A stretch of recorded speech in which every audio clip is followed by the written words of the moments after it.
YCP పార్టీని సమాధి చేయడం జరిగింది. అందరూ అనుకుంటున్నారు ఓడించారేమో అని. ఓడించటం కాదండి, వైసీపీని సమాధి చేశారు నారా చంద్రబాబు నాయుడు గారు. ఆ సమాధిలో నుంచి ఇప్పుడు ప్రేతాత్మగా మారిన వైసీపీ యాజ్ యూజువల్ మళ్ళీ ఫేక్ ప్రచారాలు మొదలుపెట్టింది. గతంలో అరుంధతి అని ఒక సినిమా వచ్చిందండి. ఆ సినిమాలో ఇలాగే ఒక అఘోర ప్రజలందరినీ మానభంగాలు చేస్తూ, వాళ్ళని హింసిస్తూ, హత్యలు చేస్తూ, ఇప్పుడు వైసీపీ ఏ అయితే పనులు చేసిందో అయ్యే పనులు ఆ సినిమాలో విలన్ చేస్తూ ఉంటే ఆ సినిమాలో కూడా అలా బ్రతికొండగానే సమాధి చేసేస్తారు. సేమ్ చంద్రబాబు నాయుడు గారు కూడా అంతకన్నా ఘోరంగా ఒక 1000 మంది దుష్ట అఘోరాలు చేసే పనులు చేస్తున్న వైసీపీని ప్రజల సహకారంతో ఆయన కూడా సమాధి చేయడం జరిగిందండి. అయితే ఆ సినిమాలో ప్రేతాత్మగా మారిన ఆ అఘోర బయటికి రావడానికి ప్రయత్నిస్తూ ఉంటాడు. సేమ్ ఇప్పుడు వైసీపీ కూడా ఆ సమాధిలోంచి బయటికి రావడానికి మళ్ళీ ఈ దుష్ట ప్రచారాలను మొదలుపెట్టింది. ఎక్కడ చూసినా హత్యలు జరిగిపోతున్నాయట, అత్యాచారాలు జరిగిపోతున్నాయట, దారుణాలు జరిగిపోతున్నాయట.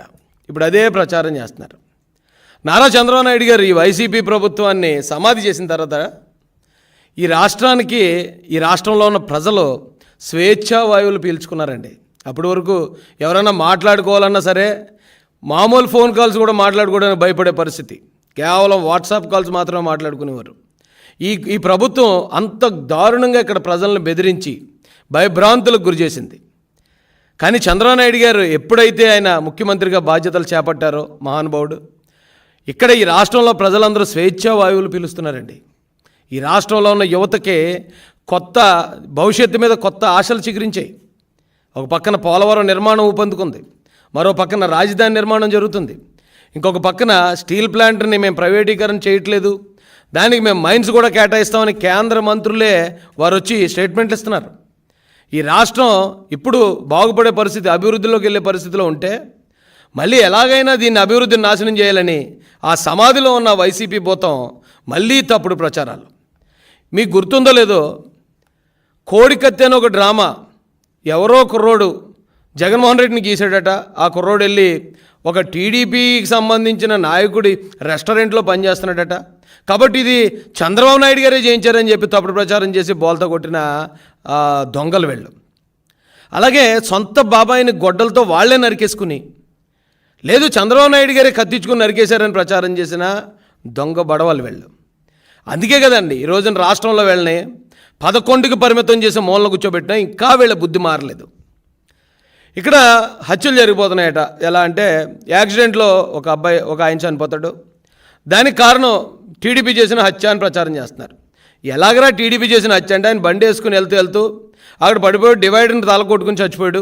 ఆ డివైడర్ కట్టిన తెలుగుదేశం ప్రభుత్వం కాబట్టి ఈ హత్య తెలుగుదేశం ప్రభుత్వమే చేసింది అంటున్నారు. మరొకరు ఆ ఉరేసుకుని ఆత్మహత్య చేసుకుంటే అది కూడా తెలుగుదేశం హత్య అన్నారు. ఎలాగరా బాబు అంటే ఆ ఉరేసుకోనాక కొన్న తాడు తెలుగుదేశం కార్యకర్త షాప్లో కొన్నాడట. కాబట్టి ఈ ఉరేసుకోవడంలో ఈ చావుకు కూడా తెలుగుదేశం పార్టీ చంద్రబాబు నాయుడు గారే కారణం అంటున్నారు. ఆటో యాక్సిడెంట్లో చనిపోతే ఆటో కొన్నది తెలుగుదేశం కార్యకర్త షోరూంలో కాబట్టి దీనికి కూడా చంద్రబాబు నాయుడు గారి కారణం అన్నారు. ఇంత దరిద్రంగా, ఎంత ఘోరమైన ప్రచారం అది చూస్తుంటేనే సిగ్గు అనిపిస్తుందండి నాకైతే. అయితే చంద్రబాబు నాయుడు గారు వచ్చిన తర్వాత ఈ రాష్ట్రంలో నిజంగానే భవిష్యత్తు మీద ఆశలు చిగురించేయండి. నారా లోకేష్ గారు ఎప్పుడైతే ఆయన మంత్రిగా బాధ్యతలు స్వీకరించిన మొట్టమొదట ఆయన తీసుకున్న సంచలనమైన నిర్ణయం, స్కూల్స్లో కాలేజెస్లో సర్టిఫికేట్లు ఇరుక్కుపోయిన పిల్లలకి ఫీజులు సమయానికి ఫీజు రియంబర్స్మెంట్ ఇవ్వకుండా వైసీపీ గవర్నమెంట్ చేసిన 3000 కోట్ల బకాయిలకి ఆ సర్టిఫికేట్ లేక ఇబ్బంది పడుతున్న పిల్లలందరినీ ఒక్క చిటికలో వాళ్ళ సమస్యను పరిష్కరించాడండి ఆయన.